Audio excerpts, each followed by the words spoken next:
voltando. Bom, quarta-feira, dia 29 de julho, 13h05, a gente começa o 8º episódio sobre a websérie de transformação digital na prática. Hoje a gente está recebendo aqui a Laura e o Cristiano Franco aqui da Tivit, né? A Laura, eu tive um prazer muito grande de conhecê-la há uns anos atrás, acho que 2 ou 3 anos, ou 4, não tenho certeza, Laura, mas foi muito bacana, né? Eu participei de uma pesquisa de mestrado da FIA sobre métricas de inovação. Então, a gente vai trazer grande parte desse material aqui para a discussão de hoje. Laura, se você quiser se apresentar, por favor, fique à vontade, a gente já fala sobre o Cristiano. Tá joia. Obrigada, gente. Obrigada mais uma vez pelo convite, Ramés. Bom, eu sou a Maria Laura, pode me chamar de Laura. Eu sou gerente de relacionamento, né, da G2 Tecnologia. Tenho minha carreira desenvolvida em empresas de tecnologia, basicamente. Né, trabalhei em grandes empresas aqui no Brasil. E como o Ramés comentou, há 2 anos atrás eu defendi, então a gente falou há 3, né? Eu escrevi um trabalho de mestrado sobre indicadores de inovação, né? Olhando para aquilo que é descrito, né, na literatura e o que as empresas fazem na prática. Né? Então, esse foi o fruto da nossa discussão naquele período. Foi uma conversa muito boa, por sinal. Que legal, que bacana, Laura. Seja muito bem-vinda.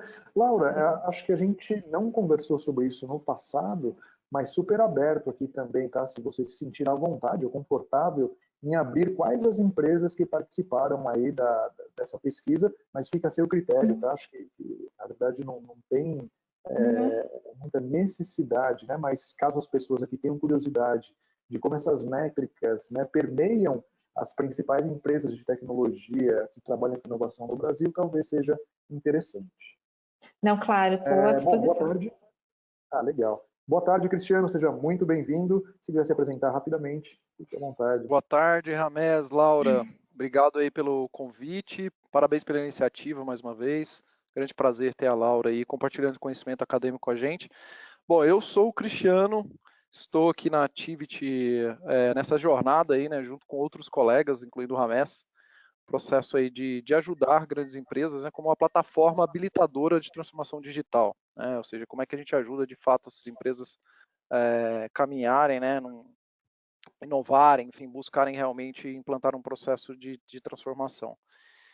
Tenho como história aí já praticamente uma estrada de 20 anos, né, de jornada, empresas de tecnologia, desde quando a gente começou realmente a transformar o Brasil em telecomunicações, né?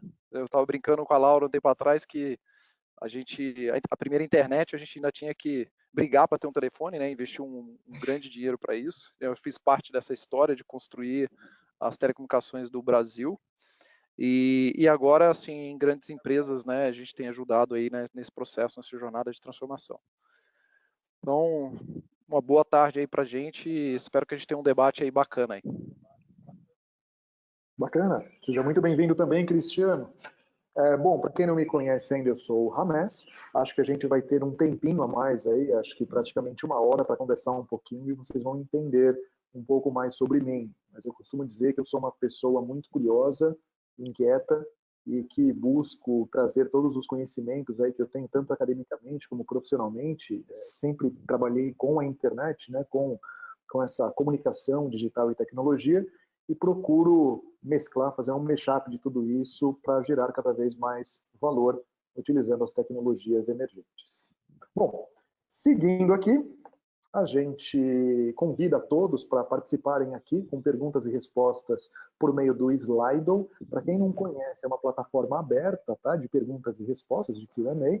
Vocês podem acessar, seja pelo QR Code, que está aqui do lado direito da tela, né, então só apontar a câmera do celular para cá, ou acessar slido.com e utilizar a hashtag ShiftMethod, que é essa que está aqui logo embaixo no canto direito. Shift Method é o SHIFTMETHOD. Então, vocês podem mandar tanto as perguntas aqui pelo GoToWebinar, como também pelo Slido que eu estou acessando aqui pelo celular. Seguindo aqui, a gente vai falar um pouco sobre esses 12 trabalhos, né? O porquê do nome 12 trabalhos e como que a gente faz essa analogia aos 12 trabalhos de Hércules, né? Então a gente entende que esse processo de inovação, de transformação digital, ele é um trabalho hercúleo, né? Não é um trabalho impossível, mas a gente precisa se munir de diversas disciplinas e diversas expertises que antes não faziam parte nem do arcabouço de conhecimento da tecnologia, da informação, da área de negócios e também do relacionamento entre pessoas.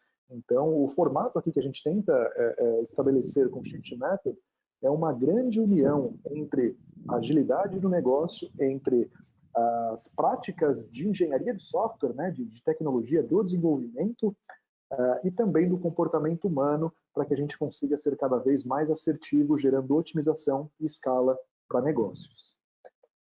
Então a gente pensou nisso porque, né? Então a gente começou a pensar, cara, o que é um trabalho hercúleo, né? E de onde surgiu isso? Então eu não vou me aprofundar aqui na mitologia, mas existiu uma pessoa, né? Filho, um meio-deus, né? Filho de um deus mortal, que era Hércules. Ele passou aí por um grande problema e foram-lhe apresentados 12 trabalhos para que ele conseguisse se redimir. Esses trabalhos foram criados para que ele não conseguisse fazer. Então, qualquer relação ou paralelo aí com a dificuldade que todos nós temos, né, em implantar uma transformação, implantar inovação em grandes companhias, são trabalhos de extrema dificuldade, né, onde demanda muito tato, demanda muita disciplina, muita perenidade. Então, a gente faz esse paralelo porque Hércules conseguiu cumprir esses 12 trabalhos impossíveis e conseguiu garantir o seu lugar ao sol. Então, assim, a gente gosta de desafio, é legal, bacana, vamos enfrentar tudo isso, mas, cara, tem algum guia de boas práticas, né? Alguma framework, alguma forma de ajudar a gente a encarar essa disciplina nova, né, da transformação digital, da união de diversas disciplinas?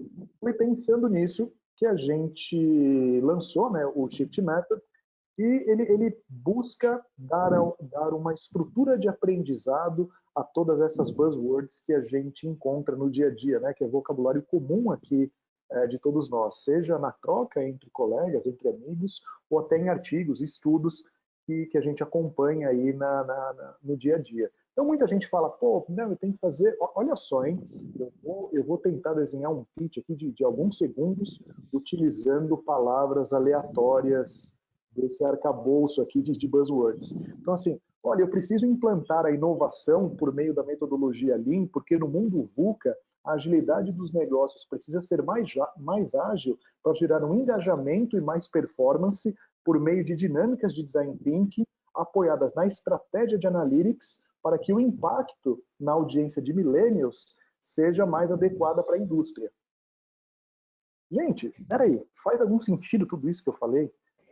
Então, o que a gente busca é justamente isso, né? Não é um pitch de buzzwords, mas sim como a gente realmente consegue utilizar cada palavra dessa, né? Cada conceito desse de uma forma adequada, rumo a um propósito, rumo ao atingimento de maior valor e de forma orquestrada para que a gente aprenda cada vez mais, né? E as decisões que a gente toma ao decorrer desse programa de transformação digital consigam gerar aprendizados para que a gente evolua constantemente.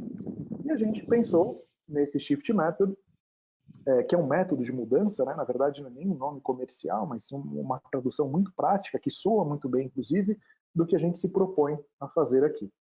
Esse método Shift, né? Esse método de mudança, o Shift Method, ele é apoiado aqui a partir do pensamento A3, né? que vem do Lean. Para quem ainda não conhece o que é o pensamento A3, né? De forma muito prática e até, de certa forma, rasa, ele é dividido em duas partes, né? O lado esquerdo e o lado direito. Do lado esquerdo, a gente consegue fazer todo o levantamento e entendimento do cenário atual, daquilo que a gente vai atuar, né? Então a gente faz um aprofundamento, tanto do ponto de vista estratégico, tático, operacional, a gente olha para dados, jornada de usuário, a gente garante que a gente tenha um apoio executivo, né? E a gente consiga disseminar também toda essa proposta e abordagem em grande parte das pessoas da companhia que a gente vai atuar e garantindo também que a gente está conectado com a estratégia de crescimento da companhia. Já no segundo momento, quando a gente conhece, né, sabemos o que se passa dentro de cada companhia, e lembrando que isso não é uma avaliação nem validação, tá? A gente não julga aqui. A única coisa que a gente faz é entender, né? E eu acho que vai muito ao encontro daquela máxima de que a gente não tem que pensar fora da caixa, a gente tem que pensar dentro da caixa. E que caixa que é essa, né? É uma caixa que tem tempo limitado, a gente tem dinheiro limitado, a gente tem interesses específicos, né? E a gente tem que comprovar muita coisa, né? Essa comprovação vai por meio de métricas, o assunto que a gente trata hoje. Então, na semana passada, para quem pôde acompanhar, foi o 7º episódio, onde a gente falou, né, com o Bruno e também com o Tim Lucas, o Tim da Hyper Island, sobre a ideação, a cocriação, processos de design. E agora a gente vai aterrissar isso, né? Como que essas hipóteses de soluções conseguem ser testadas, né? Como que elas viram experimentos. Então, no momento específico, né, a gente consegue ser mais criativo, obviamente, com as variáveis já pré-determinadas, e agora a gente começa a valorar como que eu meço isso, cara. Eu vou medir por performance, por impacto, eu vou utilizar métrica, o Pirate Metrics, eu vou utilizar métricas de digital marketing, enfim, né? Quando, como e por que eu utilizo cada uma dessas métricas é o episódio 8º da websérie de transformação digital, né? A criação de experimentos para metrificação do progresso da jornada de transformação digital. Bom, quero agradecer aqui novamente tanto a Laura quanto ao Cristiano pela presença e gostaria de abrir aqui com uma quote do Pierre Levy, que já é padrão em todos os episódios, né? Então, Pierre Levy, para quem ainda não teve contato, ele é o pai da cibercultura, fala muito sobre as sociedades virtuais. Tá, então tudo bem. Bom, seguindo aqui para a primeira pergunta, eu quero trazer uma provocação aqui de um gráfico da Gartner que saiu em abril recente, né, abril desse ano, falando sobre a crise, né, a pandemia que a gente está vivendo. Então, num primeiro momento, eu só gostaria de lembrar a todos aqui para a gente se esforçar de ser um isolamento físico, né, e não necessariamente isolamento social. Então, por favor, conversem, liguem, interajam com seus amigos, familiares, colegas, remotamente, virtualmente. Acho que é uma coisa importante que a gente faz, já que não sabemos quanto tempo mais, né, a gente continua seguindo nesse tipo de isolamento. Mas o que essa visão aqui da Gartner traz para a gente são essas 4 fases que eles entendem que a maioria das empresas vem seguindo, né, e no Brasil isso também não é novidade, durante a liderança numa crise disruptiva como a do Covid-19. Então, no primeiro momento, né, as empresas reagem, respondem para aquilo de alguma forma.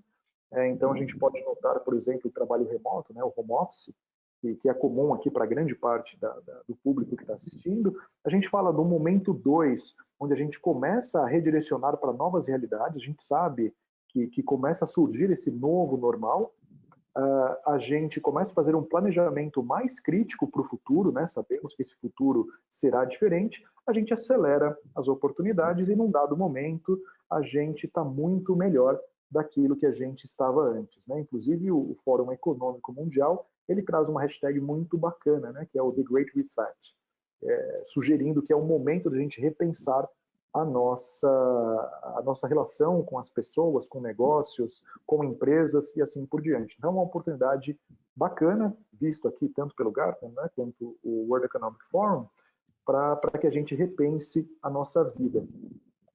Pensando nisso, eu já queria fazer a primeira pergunta, gostaria de começar contigo, Cris. Você acha que, diante desse cenário que a gente vem vivendo, né, e apoiado nesse gráfico aqui da Gartner, você acha que é o momento certo para a gente inovar, né, para as empresas inovarem, e como que as tecnologias emergentes podem acelerar os negócios a gerarem mais valor? Né? E quando a gente fala de tecnologia aqui, não necessariamente é uma linguagem de programação, não é um novo banco de dados, não é uma nova estrutura de tecnologia da informação e comunicação. Aqui eu estou falando das práticas, né, que nós, enquanto humanidade, a gente está aplicando nos negócios, seja o comportamento humano, seja técnicas de design, né, que antes eram restritas a uma parte específica, uma disciplina específica, que hoje estão tomando muita evidência no cenário de negócios. Cris, boa tarde. Como que você enxerga? É o momento certo ou não para a gente inovar? Eu acho essa pergunta interessante, né? Porque, na verdade, nunca teve momento para inovar, né? Então, assim, eu penso que se a gente passa para analisar assim, o cenário mundial, né, quem analisa aqueles gráficos da SP500, né, das empresas mais investidas na Bolsa de Valores norte-americana, a gente vê que a taxa de mortalidade dessas empresas ela diminuiu substancialmente. Se a gente olha para o Brasil, o cenário é ainda pior ainda, né? A gente vê 60% das empresas aí, elas fecham suas portas em 5 anos. Então, assim, acho que não tem momento para inovar. A inovação é uma constante, ela deve ser uma constante na vida das empresas. E assim, ao contrário, assim, quando vem uma pandemia, alguma crise, é que acaba que as empresas lembram que essa disciplina estava ali esquecida no porão em algum lugar e ela precisa voltar à tona, né? Então, acho que a pergunta é interessante porque não existe momento certo para inovar. Todo momento é um momento para inovação. E quanto à tecnologia emergente, se ela pode acelerar, não, tecnologias, de fato, tecnologias são meios, né? Ela não é o fim. E eu acho que o grande ponto, quando a gente fala de tecnologia, é que elas vieram para serem grandes aceleradores de tudo que a gente faz. Acho que você mencionou, quando a gente fala de tecnologia da informação, que é a área que a gente atua hoje, né? É muito nítido o quanto isso permite hoje que a gente faça experimentos muito mais rápidos, colete informações de uma forma muito mais em tempo real. Então, assim, são grandes aceleradores do tempo, de todas as atividades que a gente faz. Assim como metodologias mecânicas, né, que são aplicadas, são aceleradores para as atividades que a gente faz. Quem se imaginava antes fazer uma design sprint, onde você faz em uma semana, 3 dias, ou que seja, um dia, uma sessão de cocriação e sai com uma solução para testar em campo. Então, acho que todas as ferramentas e tecnologias são aceleradores de tempo. Mas é isso, acho que são os 2 pontos assim principais. Né? Acho que não tem momento para inovar, todo momento é para inovar, e as tecnologias são aliados e aceleradores do nosso tempo. Fantástico, fantástico. Laura, mais uma vez, muito bem-vinda, boa tarde. E me conta, você acha que esse momento que a gente está vivendo hoje é o momento certo para a gente inovar? Ou, cara, segura um pouco? O que você tem visto aí, né, no mercado, né? Bom, novamente, obrigada pelo convite, por participar desse encontro. O que eu tenho observado é que alguns setores estão inovando de forma um pouco mais intensiva, outros, às vezes, não estão nem conseguindo pensar a respeito de como inovar. Né? Então, inovação, para você traçar uma estratégia, inovação é um processo, até algo que a gente comentou recentemente. Então, é necessário que você pense na tua empresa, pense nos teus objetivos, que você olhe aquilo que você quer atingir, né? Para conseguir traçar a sua estratégia, que deve ser de longo prazo, e isso vai te manter competitivo no mercado, né? Então, são dois assuntos que estão muito correlacionados, inovação e competitividade. Você tem que inovar para você se manter. Né? Vejo alguns setores que não conseguem nem respirar, então, em virtude da pandemia, né, como muitos devem estar vivenciando, aí as rotinas estão cada vez mais intensas, o trabalho remoto está exigindo muito das equipes, as pessoas precisam ter uma dedicação muito além daquilo que eventualmente aconteceria para fazer a coisa acontecer, porque o tete-a-tete não está acontecendo, então isso tem que ficar evidenciado de uma forma diferente, né, para que se torne algum resultado, né? E outros estão utilizando o momento como estratégico mesmo. Eu estou numa baixa, eu estou com a possibilidade, então vamos pensar a respeito, vamos fazer as coisas acontecerem agora, né? Porque esse é o momento, porque quando tudo retomar, né? Eu não sei nem se é certo falar de novo normal, porque na semana passada, eu não lembro o nome do participante, mas ele falou, não entendo isso como novo normal. Eu também não, né? É a realidade atual, então vamos seguir em frente. Eu já vou estar com a minha lição de casa feita, eu já vou estar com as minhas estratégias redesenhadas, eu já vou saber o que eu quero daqui para frente. Né? Então, eu acho que isso assim, tenho notado de alguma forma no mercado.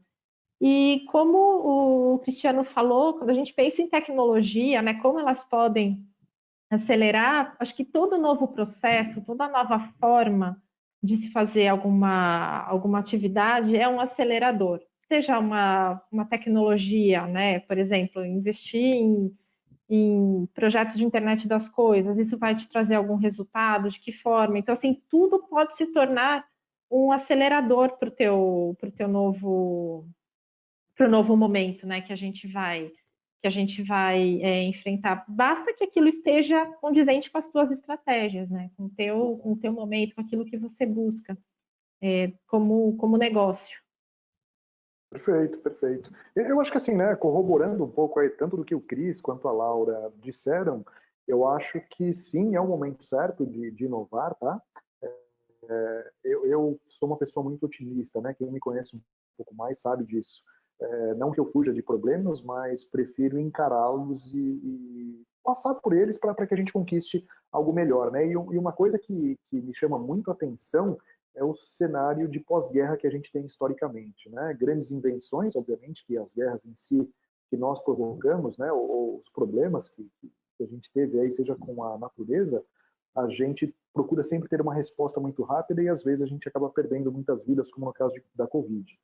Mas ao mesmo tempo a gente vê que o pós-guerra ele traz muito benefício para a sociedade como um todo, né? Não de forma imediata, mas a gente olha, por exemplo, o caso da Coreia do Sul, né? Que se reestabeleceu olhando para a educação, né? E inclusive de outros países também que olharam para uma outra forma de como que a gente pode seguir de uma forma melhor. Então, sim, né? Acho que é o momento certo da gente inovar.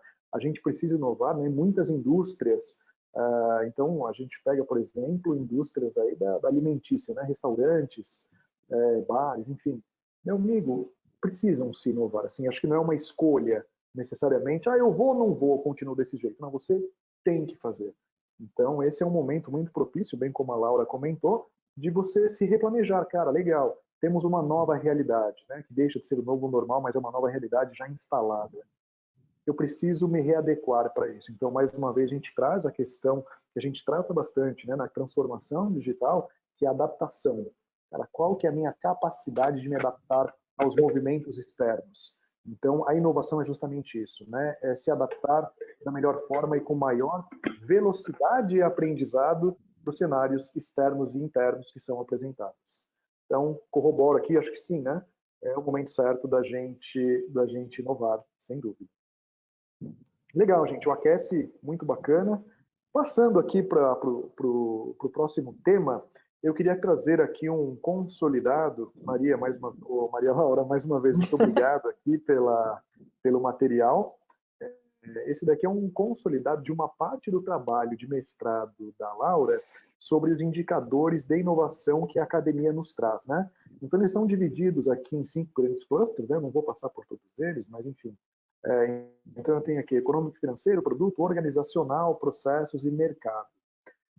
E por que eu acho muito interessante aqui esse consolidado? Porque normalmente, quando a gente vai estabelecer métricas, vai falar de KPIs, são indicadores de performance, né? E muitas vezes atrelados apenas ao desempenho financeiro. Mas a gente olha aqui, eu tenho outros tipos de indicadores que eu posso acompanhar, inclusive que eu devo acompanhar diante desse cenário de adaptação que a gente está vivendo, né? Inclusive, recentemente conversamos aqui, Cris, Laura e eu, sobre esse último, acho que ele vai passar em cima, mas esse indicador aqui, O5, que é um indicador de compartilhamento de conhecimento. Olha só, eu não estou medindo dinheiro, não estou medindo retenção de conhecimento, eu não estou medindo uma propriedade específica para a empresa, mas estou medindo quanto eu consigo compartilhar o conhecimento sobre alguma iniciativa interna da empresa e estou fazendo com que todos olhem de uma forma muito transparente para o mesmo propósito. E isso a gente está falando, obviamente, né, de tipos de métricas, tanto de performance, né, que são métricas financeiras normalmente, quanto métricas de impacto. Qual que é o impacto que eu estou causando nas pessoas que estão trabalhando numa mesma empresa e qual que é esse impacto que eu tenho na sociedade? Então isso aqui é muito mais para a gente ter um apoio acadêmico de como que a gente pode utilizar as métricas para a inovação. Pensando nisso, agora eu queria começar aqui com a Laura. Laura, qual que é a relação entre as métricas que a academia nos apresenta frente à realidade no estabelecimento de métricas mais praticadas? Quando eu digo métricas mais praticadas, eu falo aqui de ROI, né, o Return of Investment, ou o retorno sobre investimento, ou o payback, né, quando que você paga de volta pelo investimento inicial que eu faço. Tem outras de produto, né, Pirate Metrics, tenho métricas de marketing digital, tenho diversas outras métricas. E a gente entendeu aqui, né, que eu tenho lá econômico, financeiro, organizacional, produto, enfim. Como que funciona esse universo aqui, esse paralelo, Laura, entre o que a academia nos apresenta e o que realmente é praticado, na sua visão? Na prática. Bom, Rames, o que ficou bem nítido, né, durante a pesquisa que eu fiz, eu conversei com 5 empresas, né, na época, 2 delas são empresas de capital aberto, né? Então, essas empresas têm um objetivo de trazer, de satisfazer, né, o seu acionista. Então, as questões financeiras são bem importantes, né? Mas algo que foi bem importante que eu observei, né? Olhando os 5 entrevistados, né? Todo mundo olhava principalmente para aquilo que o mercado estava observando. Em alguns momentos, os conhecimentos internos, a gestão do conhecimento interna não era tão importante, tão relevante. E a gente sabe, quando a gente fala de inovação, é importante a gente errar rápido para aprender rápido. Então, tendo essa informação de forma mais fácil, né? Poxa, aqui a gente sabe que não foi um caminho legal. Tendo isso claro para todo mundo, as coisas tendem a funcionar de uma forma mais rápida. Né? Então foi uma surpresa, né, que algumas não tinham tanto estímulo para aquilo que poderia ser conhecimento interno, né? Então vamos investir, vamos botar o pessoal de diversas áreas para conversar, para ver o que um pode agregar para o outro, porque a gente sabe que isso pode trazer resultados positivos, né? Mas foi bem interessante, né, que principalmente essas duas, né, que tinham um perfil um pouco mais diferente, elas olhavam também com um olhar bem direcionado para resultados financeiros, mas as questões internas, né, que são bem importantes quando a gente fala de inovação, questões organizacionais, né, que devem ser monitoradas, ficavam um pouquinho, assim, não eram acompanhadas de forma tão próxima, né? Mas de uma forma geral, o que deu para perceber, assim, os indicadores acadêmicos até são, assim, a gente sabe que a academia e o mundo empresarial anda de uma forma bem distante, né, um do outro, né?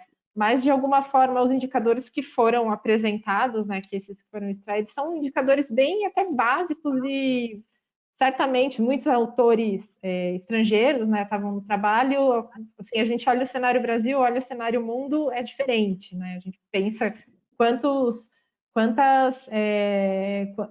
donos de empresas, quantos CEOs não ajudam instituições acadêmicas, né, em pesquisas. Então, a coisa conversa muito melhor, né? Quando a gente fala em cenário Brasil, isso já é super distante. Né? Mas, de uma forma geral, os indicadores que foram apresentados eram bem basicões, assim, eram mais ideias, né, daquilo que poderia ser monitorado. Existia o conhecimento de que aquilo poderia ser feito, mas a prática, às vezes, não acontecia. Né? Então, fica sempre essa possibilidade, né? Assim, puxa, será que eu não consigo melhorar um pouquinho mais aqui? Será que eu não posso ter resultados melhores aqui? Então, isso foi algo que acabou sendo bem nítido, né? Assim, foi um grupo de 5 empresas, né? Foi uma entrevista feita, assim, conversas mesmo, mas possivelmente, se a gente olhar o universo, a gente conseguiria ver resultados diferentes, mas dentro desse grupo foi isso que eu notei. Muita coisa é conhecida, pouca coisa praticada e, sim, a expectativa é que isso possa gerar ideias, né? Sempre, possa servir de estímulo de alguma forma. Entendi, legal. Então, e na tua opinião, Cris, qual que é a relação que você enxerga entre esses indicadores, né, que a academia traz e o que é praticado, né, seja na Activity ou no teu histórico aí, profissional? Como que você enxerga essa adoção de métricas e como que é feita a priorização e seleção de quais métricas serão acompanhadas?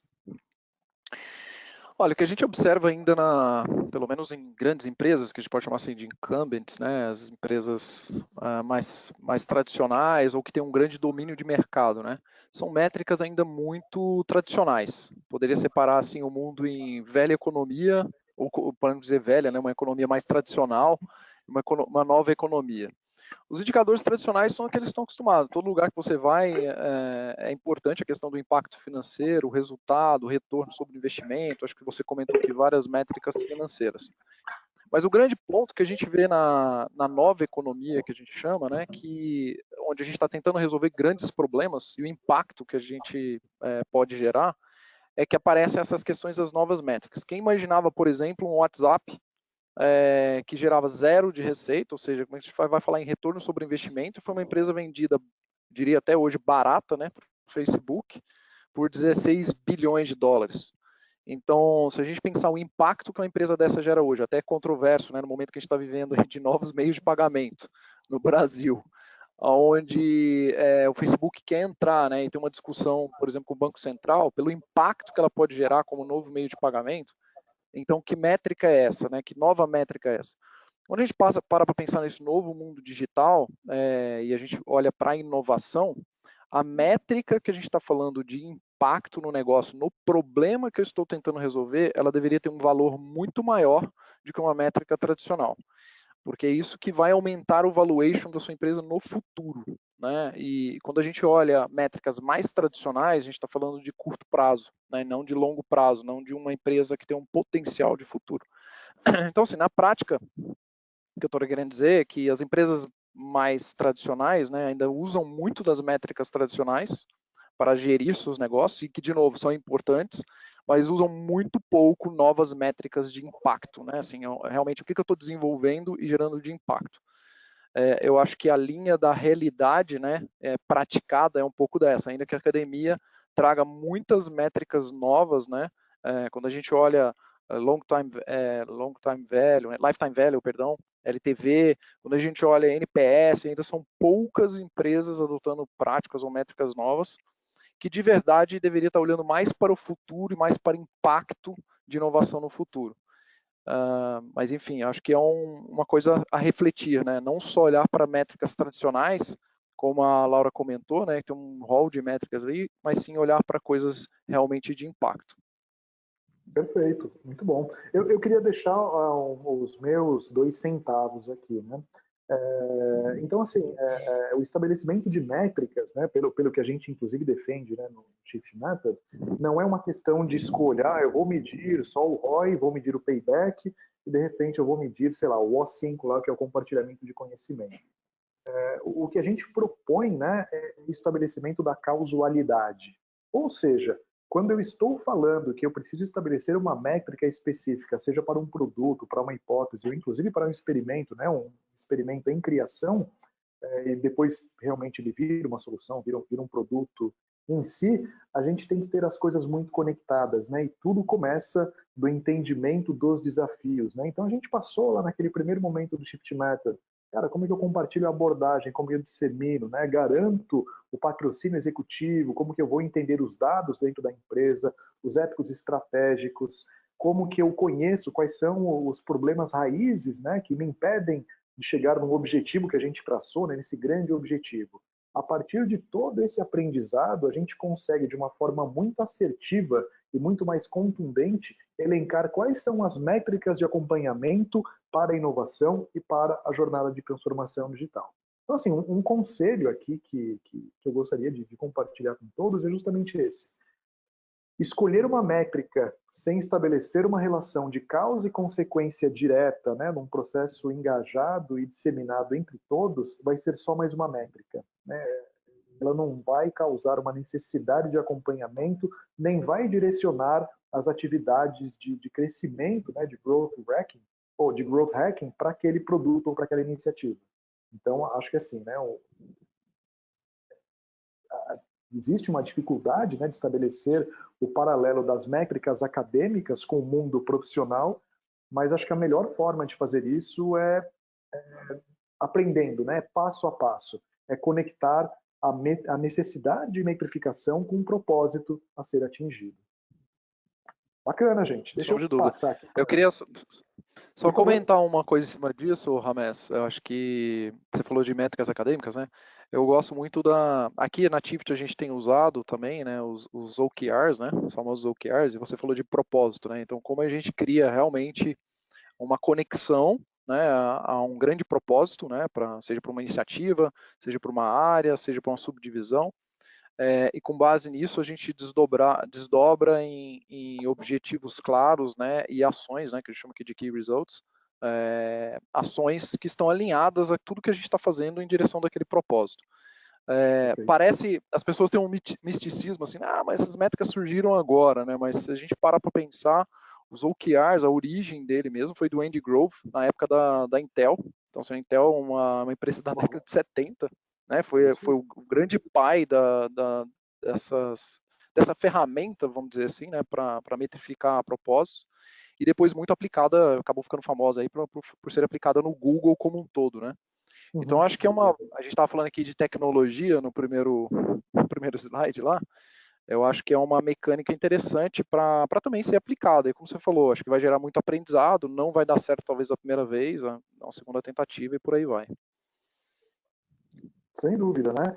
E eu acho muito bacana, o Cris, trazer aqui, né, a questão das OKRs, porque é um tipo de métrica, né? Você não está falando de uma métrica específica, ela não tem uma sigla, não é um ROI, por exemplo, um ROI, um ROA, ou outras métricas, mas é muito mais uma forma de você acompanhar o progresso de uma iniciativa, né?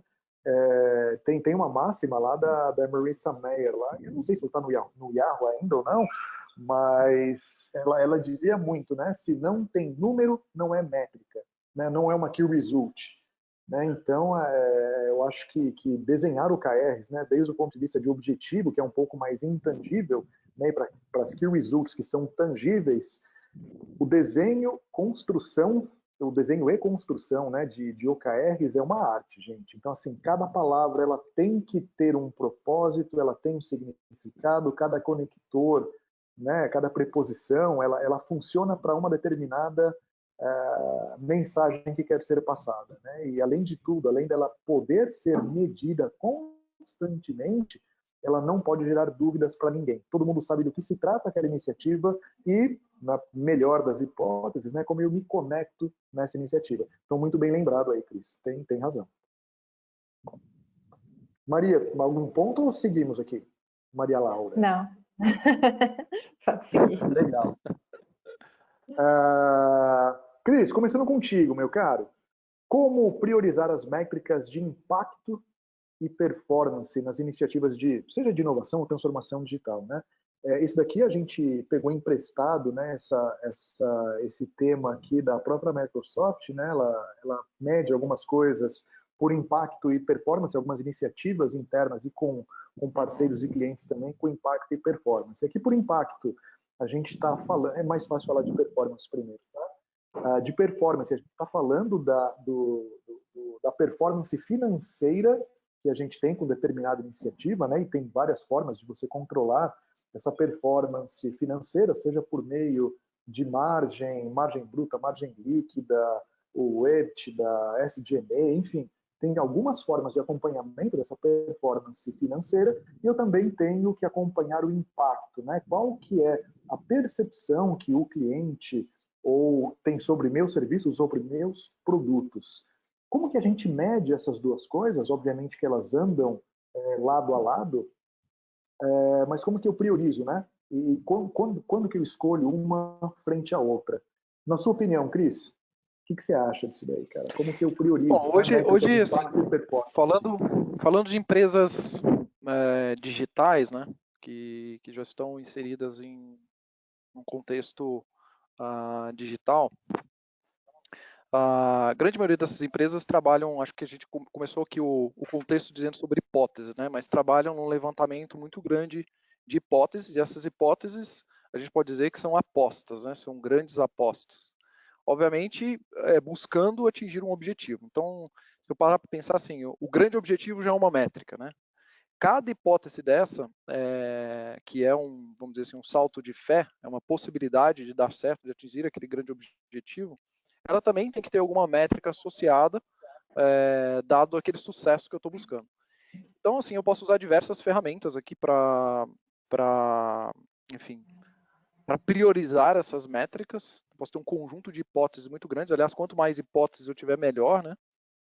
Usar, por exemplo, a matriz ACE, né? Uma matriz de priorização, dessas hipóteses, com base em resultados que eu quero alcançar, e com base nesses resultados, no teste efetivo das hipóteses, né, quando eu for para aplicar isso, coletar essas informações, né, e ver o resultado, enfim, acabar priorizando outras hipóteses, etc. Quando a gente fala de métricas mais tradicionais, eu diria que é mais fácil, é o que as empresas já conhecem hoje. Obviamente, tem N ferramentas já no mercado para gerir empresas, RPs, enfim, várias ferramentas para garantir resultado. Mas quando a gente fala de métricas de impacto não efetivamente em performance, mas em inovação, aí já é um pouco mais complicado, né? Quando a gente está no mundo digital, não é tão mais complicado, porque a gente consegue medir isso em tempo real, consegue coletar isso muito rapidamente para testar minhas hipóteses. Mas eu acho que o grande ponto aqui de priorização há várias ferramentas para fazer isso, como eu citei aqui uma matriz ICE, né, de priorização, e acho que o fato é como realmente eu criar esse conjunto de hipóteses, né? Acho que você colocou no episódio anterior ideação, né? Que é a construção desse conjunto de ideias, de hipóteses, a partir disso medir de fato, e um ponto que muitas vezes a gente esquece, né? Que é aprender. Eu lembro a gente estava falando de um caso, por exemplo, de empresas digitais como o iFood, ele ao longo do tempo, né? Ele ao longo do tempo, ele vai definindo uma persona ideal e inclusive adaptando suas métricas, né? Então eu não sei exatamente qual é por exato assim a métrica que eles usam hoje, mas eu sei que, por exemplo, eles têm lá uma métrica de a cada 3 compras ou 4 compras eles sabem que aquele usuário virou um usuário que vai ficar para a vida, né? Ele ficou retido, ficou fidelizado no processo de utilização de um iFood ou de um Rappi da vida. Então, isso foi, obviamente, com muito teste de hipótese e um feedback loop ali de aprendizado para dizer, cara, a gente sabe agora que a partir da terceira compra aquele cara fica fidelizado. Então, o que a gente vai fazer agora? Quais são as novas hipóteses que eu vou aplicar para gerar a terceira compra, né, naquele usuário? Então, eu acho que esse é um processo, de novo, de PDCA, né, de contínuo aprendizado, mas, obviamente, parte de uma origem de eu criar minha primeira lista de hipóteses, priorizar isso e ir para campo para testar. Ótimo, bacana. E você, Laura, como que você enxerga, né? Como que eu priorizo métrica de impacto e de performance? Ou quando usar cada tipo de métrica? Impacto, eu enxergo como aquilo que deve ser o resultado de um longo prazo, né? O que aquela ação trouxe, né? Num primeiro momento, ok, trouxe um resultado super positivo em termos financeiros, mas no longo prazo, o que ela vai trazer de benefício, né? Eu entendo que tudo isso está muito vinculado ao que o Cristiano falou, das hipóteses que são apresentadas, daquilo que efetivamente é colocado como um experimento, como isso vai como isso é testado e repensado, né? Eu acho que realmente elas são questões que andam muito juntas, mas eu enxergo também muito como objetivo daquele trabalho em específico, né? Então, pensando em uma ação de transformação digital de uma empresa, assim, um e-commerce que está fazendo uma mudança, uma loja física vai para uma loja virtual, o que ele quer com aquilo, né? Que num médio e longo prazo aquele cliente dele da loja física se torne um cliente da loja virtual para que ele consiga fazer com que o negócio dele se perpetue de uma forma diferente, né? E expanda para outros negócios, para outros mercados, para outros meios. Então, eu acredito que está tudo muito casado com a estratégia de empresa, a estratégia de projeto, né? A gente tem que pensar no longo prazo, né? Nesse caso também, quando a gente fala em impacto, não é olhar o daqui 3 meses, é pensar no daqui 1, 3, 5 anos, né? Como que aquele resultado vai ser observado. Perfeito. Eu tenho alguns comentários aqui, pegando um gancho, acho que tanto no que o Cris falou, né? Acho que esse exemplo aí do aprendizado do iFood é muito importante, né? Eu duvido que eles chegaram no lançamento do MVP, né? Das primeiras versões aí do aplicativo do iFood e falar, cara, o número é 3. Se o cara comprar mais de 3 vezes, Não sei se ele o é número é nosso. 3, tá? Eu disse o número é 3, mas eu Enfim, também não sei se o número é 3, 3. 4, 5, enfim. Mas eu duvido, né? Entendo que eles devam ter se apoiado em algum tipo de estudo comportamental, né, com relação à compra, né, como que nós compramos, como que a lealdade é feita, a partir de qual compra, de qual nível de retenção, mas uma coisa que eu não duvido é que eles aprenderam com isso, né? Então foi muita pesquisa em cima do material bruto que eles têm de dados, né, um comparativo, né, uma clusterização dos tipos dos consumidores em tipos específicos, até chegarem num denominador comum que é, cara, o número é 3, 4. Vamos entender que é 3 aqui, até porque a pergunta também é a terceira. Então, assim, é depois de muito aprendizado, né? Não é no primeiro momento que você entende que o seu retorno de performance, que é o retorno financeiro, é baseado em cima do indicador de impacto. Então, a partir do momento que você enxerga que o impacto que você realiza na vida de uma pessoa para que ela seja um cliente fidelizado é 3. Então, eu tenho que buscar esse número para que a minha métrica de performance seja maior. Então, eu acho que é um paralelo interessante aqui que a gente faz, né? Sobre a utilização de uma métrica de impacto para fomentar uma outra métrica muito mais latente nas empresas, que é a de performance, que é o retorno financeiro. Então, eu acho que para resumir aqui a leitura, né, que a gente fez aqui, se eu estiver correto também, mas é assim, depende de caso a caso, né? A indicação de cada métrica, ela vai depender primeiro do propósito, da realidade da empresa e principalmente da audiência que quer ser atingida, né? É necessário que seja feita uma pesquisa inicial do qual que é a movimentação que você quer provocar naquela audiência, e eu acho que o mais importante de tudo é aprender constantemente para que você tenha a liberdade de recalibrar essas métricas e eventualmente até utilizar outras. Faz sentido, Cris? Eu acho interessante essa colocação que você fez, né? Que não tem resposta certa, né? Identificar Não. esse aha moment, né? Qual que é o aha moment do iFood que a gente estava falando aqui, né? Vai depender de muito teste do que a gente chamou aqui de hipóteses, né? Então, esses testes de hipótese e aprendizado que vai levar a essa métrica ideal.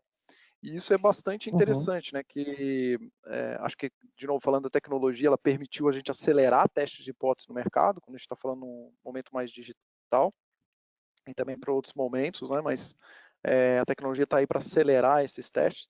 E o nome do jogo, né? Por isso que todo mundo fala que o nome do jogo é aprendizado. E quanto mais rápido eu testo essas hipóteses e aprendo, mais próximo eu vou estar do meu aha moment e realmente definir essa estratégia de crescimento. O que uma métrica tradicional muitas vezes não nos traz, né? Porque ela olha para o passado. Ela olha o que eu aprendi do passado, mas o passado já foi. Né? Então, acho interessante essa tua colocação, Rames. Bacana, muito legal. Gente, só mudando um pouquinho aqui o assunto, mas a gente já volta, tá? Para as perguntas. São 5 para as 4, tá? A gente está programado para ir aqui até as 4. A gente deve ter mais uns minutinhos além, no máximo 5 minutos, eu prometo, até para a gente conseguir falar sobre as duas últimas perguntas e talvez passar um pouco pelo Q&A. Mas teve aqui uma consideração do Alexandre. Ele está falando aqui que a imagem da gente aqui, né, dos apresentadores, não está ativa. Caso alguém mais esteja com problema, dá um toque aqui para a gente, Érica, se você puder dar uma olhadinha também, a gente agradece. Enquanto isso, o Alexandre, a gente vai seguir aqui. Se tiver algum probleminha, a gente tenta ajustar on the fly. Bom, seguindo aqui para a próxima pergunta, ou próximo tema, né? A gente sabe que essa daqui é muito boa. O Willy é um outro colega nosso aqui da Tivit. Caso ele esteja aqui, vai ser um papo bacana agora. A gente sabe que as métricas moldam comportamentos. E o que a gente quer dizer com isso, né? Você me diz como que eu vou ser medido, que eu te digo qual vai ser meu comportamento, né? Então, acho que de nada adianta, e é um processo muito comum em grande parte das empresas, que a gente tem aquela bonificação medida pelo BSC, né, o Balance Scorecard. São vários temas lá, com pesos diferentes, tem lá um cálculo específico e tal. E assim, de nada adianta a gente querer que a empresa tenha uma cultura diferente, né, que tenha um processo diferente, sendo que você é medido por outra forma. Inclusive, eu vou trazer um exemplo super rápido aqui da Vivo. Então, a Vivo tinha lá uma iniciativa, né, para melhorar o NPS, como Net Promoter Score, Para quem ainda não sabe o que é o NPS, a gente pode falar um pouquinho mais para frente sobre ele, mas eles queriam aumentar a nota de atendimento do pós-venda, né? Quando você liga lá para o atendimento da Vivo. E tinha uma grande dificuldade, né, em fazer esse aumento do nível de satisfação, né? Uma meta de impacto, uma métrica de impacto. E o que foi decidido fazer, né, dentro de uma jornada de transformação? Foi atrelado um percentual do bônus executivo à nota de atendimento do pós-venda, do telemarketing. Em 15 dias, esse número subiu absurdamente. Então, assim, a gente acabou mudando um comportamento ou estabelecendo uma âncora de comportamento a partir de uma métrica. E esse comportamento realmente mudou, né? Queria começar contigo, Laura. Quais são os pontos que a gente tem que dar atenção para estabelecer esses indicadores para times de trabalho, né? Já que a gente sabe que esses indicadores vão moldar como que as pessoas agem. Qual que é a sua opinião? Olha, eu acho que a maior riqueza, uma das maiores, eu entendo como a maior, né? Riqueza de um time é aquilo que eles conseguem produzir juntos, né? Eu acho que um compartilha com o outro ideias, um fornece para outro insights. Então, eu acho que compartilhar conhecimento num momento como esse, que a gente está falando de transformação digital. O Rames caiu? Acho que sim. Eu vou continuar aqui. Peraí. Não, voltei, tô aqui, gente. Voltou. Então tá. Então, o compartilhamento do conhecimento eu acho muito rico. Eu acho que fora isso é objetivo organizacional, né? Então, quando a gente fala de construção em times, as pessoas conseguirem trabalhar juntas e conseguirem dividir, né, as responsabilidades e fazer com que aquilo aconteça de uma forma organizada dentro daquilo que se espera e um apoiando o outro, eu acho que é a maior métrica quando a gente fala em times de trabalho, né? Então, acho que isso é muito importante. Fora isso, acho que a gente olha muito para dentro da empresa mesmo, não daquilo que os colaboradores podem produzir juntos. Muito bom. E você, Cris, quais pontos aí você acha que a gente tem que dar atenção no estabelecimento de indicadores para os times de trabalho, pensando que as métricas moldam comportamentos? Essa pergunta é um debate constante aqui do nosso time, né? É, até lembrando o nosso amigo aí, o Willy, mas o fato é que métricas realmente moldam comportamento, seja para o bem ou para o mal, né?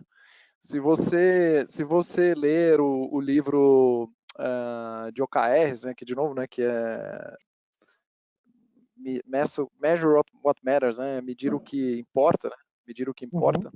A gente falou aqui um pouquinho sobre OKRs. Quando você atrela um grande objetivo, né, e por mais audacioso que ele seja, muitas vezes muito audacioso, né, atrelado a uma remuneração variável, há casos, né, históricos, inclusive de fraudes, né, que foram feitas em bancos, esse tipo de coisa. Por isso que eu falei que vale para o bem ou para o mal, para atingir aqueles objetivos, né? Então, Inclusive, SOX é justamente isso, né?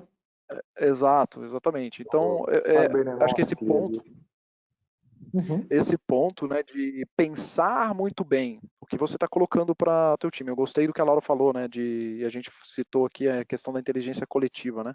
Acho que quando você tem um trabalho mais colaborativo, e você pode usar, por exemplo, ter um grande propósito, aplicar métodos como OKRs, né, que a gente estabelece objetivos mais audaciosos, né, e que estão muito mais relacionados a progresso, né? Que ser humano que trabalhou na empresa não quer ver progresso para um grande objetivo, né? Sem atrelar isso a métricas de resultado, o Google é um exemplo vivo disso. Assim, a empresa cresceu muito utilizando dessa mecânica. Então, esse é um aspecto da coisa. Quando eu vou para um aspecto mais financeiro, de recompensa, de remuneração, aí eu acho que deveria pensar como a própria Laura comentou, né? Mas na coletividade.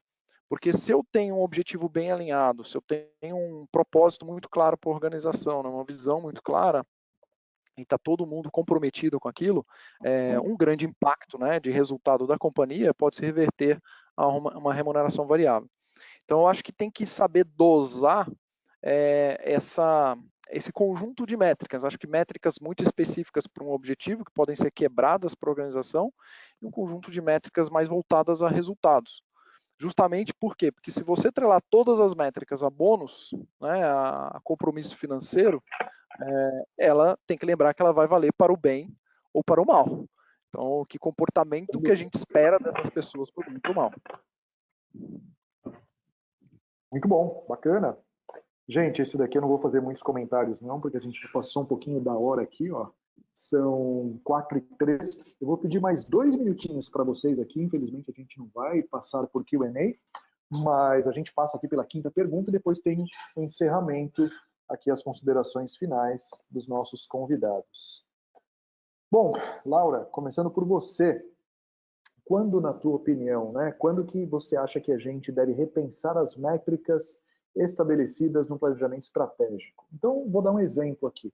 A gente pensou lá no começo que, cara, estabeleci aqui, sou um iFood, por exemplo. Se o cara comprou a primeira vez, ou melhor, a segunda vez, ele está retido, ele virou meu cliente, né? Eu deixo de medir só o NPS, que é a satisfação na interação, né, no relacionamento que eu tenho com o cliente, e começo a medir retenção. Na sua opinião, quando, em qual momento ou com qual volume de dados a gente precisa rever se a métrica dos 2 ou dos 3 ou dos 5, das 5 compras consecutivas no intervalo de tempo específico fazem com que esse cliente já seja considerado um cliente de alta lealdade? O que você acha? Quando que a gente deve repensar, né? Em qual momento? Entendi. Bom, acho que tudo, novamente, na minha leitura, está vinculado àquilo que a empresa espera, né? Que o negócio espera para sua perpetuidade. É importante, na minha visão, que quando a gente fala em processos inovadores, né, em gestão da inovação, a gente está falando de algo que precisa ser administrado, e tudo que é administrado precisa ter um monitoramento muito de perto para que aquilo possa ser verificado de uma forma constante. Então, o que eu pude observar já? Que você olhar de uma forma mais rápida, você está atento àquilo que está acontecendo, te dá possibilidades de desviar o barco quando aquilo, de repente, não está de acordo com o que você planejou, né? Então, você fazer um monitoramento mais próximo, né?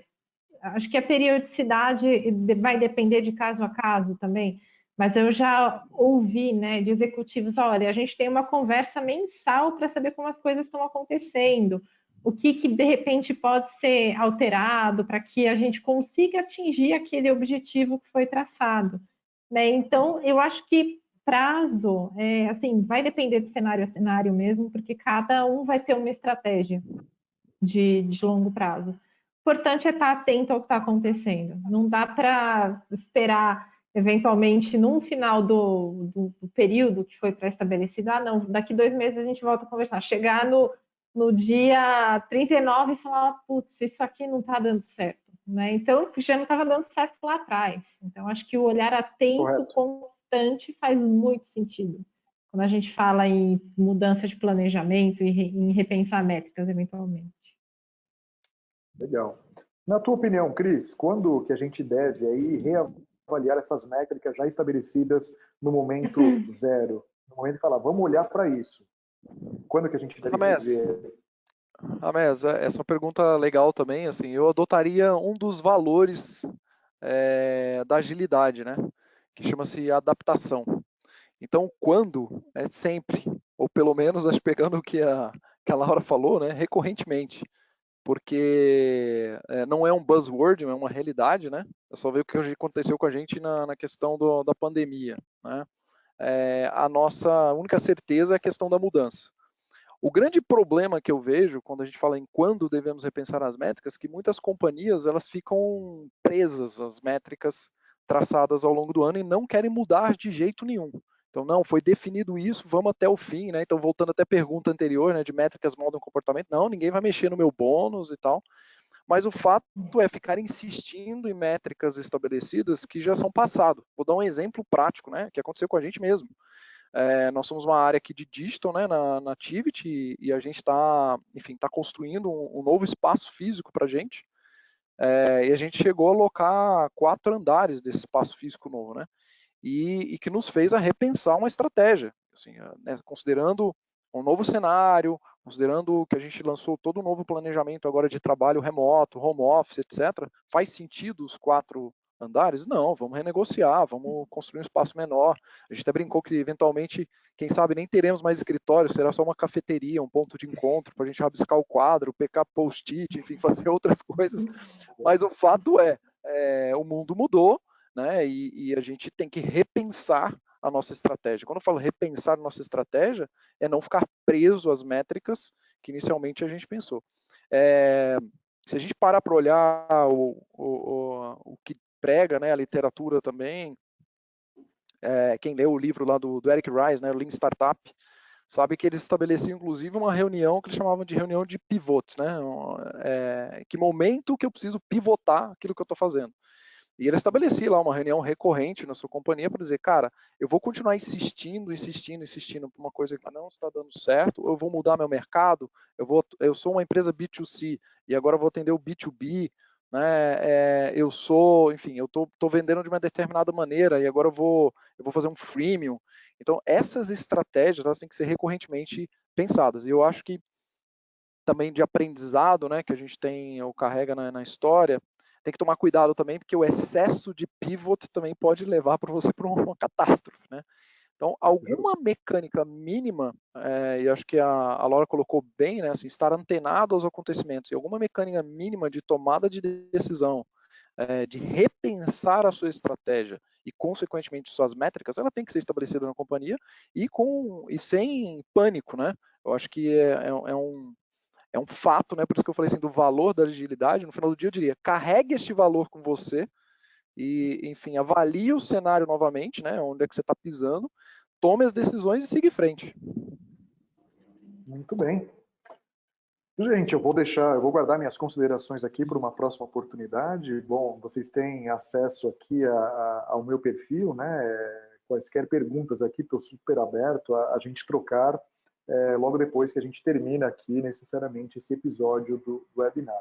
Infelizmente também a gente não vai conseguir passar pelo... Ixi, passou um caminhão. Bom, a gente não vai conseguir passar aqui pelo Q&A, né, perguntas e respostas do Slido, mas as perguntas aqui que houverem a gente vai catalogar e vai endereçar de forma apropriada. Eu queria, justamente pelo horário aqui, né, agradecer mais uma vez a todos que participaram, em especial aqui a Maria Laura, né, desde o trabalho lá com o trabalho de mestrado, e também agradecer ao Cristiano aqui pela presença e pela parceria que a gente vem traçando aqui dentro da Tivit. Muito obrigado a todo mundo. Queria aqui considerações finais tanto da Laura quanto do Cris e a gente encerra logo na sequência. Posso começar? Por favor. Novamente, obrigada pela oportunidade dessa conversa tão boa, né? Entre o Cristiano e você, Rames. Espero que, novamente, né? Eu acho que tudo pode se tornar insights, né? Então, eu espero que o que a gente conversou aqui se torne insights para quem eventualmente não teve a oportunidade de ver, mas depois consiga assistir, né, o vídeo. Muito legal, novamente. E essa tua série está sensacional. Quando eu consigo, eu dou uma espiada, tá? Então, parabéns pela iniciativa de vocês. Está sendo sensacional esse trabalho. Legal. Muito obrigado, Laura. Cris? Legal, só queria agradecer também a Laura pela participação e aceitar nosso convite, parabenizar novamente a Rames pela iniciativa e deixar aqui uma das métricas que você citou lá, né, da academia, né, que é a questão de compartilhar. Você falou isso, como é que a gente mexe compartilhar? Compartilhar é um pouco disso, né?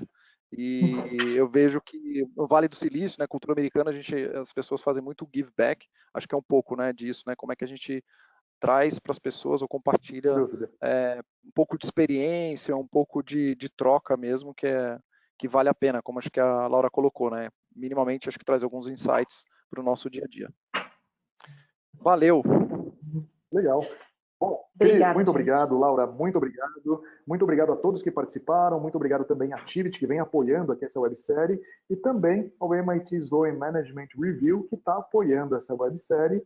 E, ao que tudo indica, aí a gente vai ter brindes ao final dessa websérie para todo mundo que vem participando desses episódios. Então, fiquem antenados, a gente vai ter boas novidades e semana que vem a gente fala novamente com o próximo episódio da websérie sobre transformação digital na prática.